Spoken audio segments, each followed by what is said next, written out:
I feel very fortunate to have been born and to continue to live in this country. This is a place people flock to for its opportunity, its ingenuity, and its freedoms. Though over the last 8 years, this country's greatness has been dealt a pretty severe blow. And I am fearful that under a McCain-Palin administration, that blow could become a mortal one.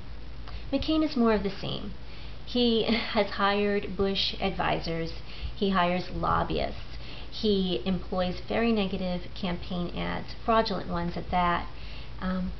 But in choosing Governor Sarah Palin as a running mate, I do believe that McCain revealed himself as putting politics first and not country first. Governor Palin is someone who took over $230 million of federal money to build a bridge, which she didn't build, and she didn't return the money for, but built a road for a bridge that doesn't exist. And on top of that, she lied about her involvement in obtaining those money and her intentions for using that money. I also believe that she's been very abusive in her office. She employs nepotism.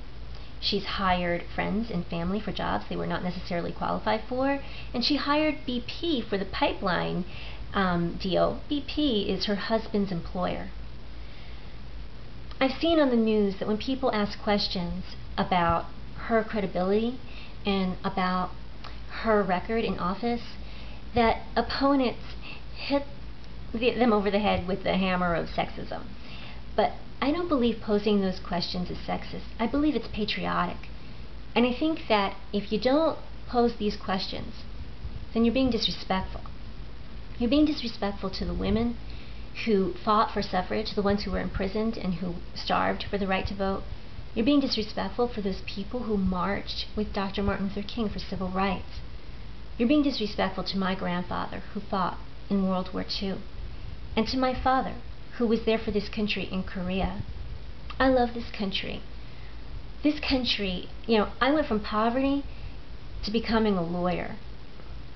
Probably couldn't do that anywhere else. I did it here in this country. But I think that for the sake of my son, for your sons, your daughters, your mothers, brothers, sisters, that you have to ask these questions. And then we all have to work to restore this country's integrity and its greatness. What is the difference between the McCain-Palin ticket? The only difference between the McCain-Palin ticket and the good old boys? One of them wears lipstick.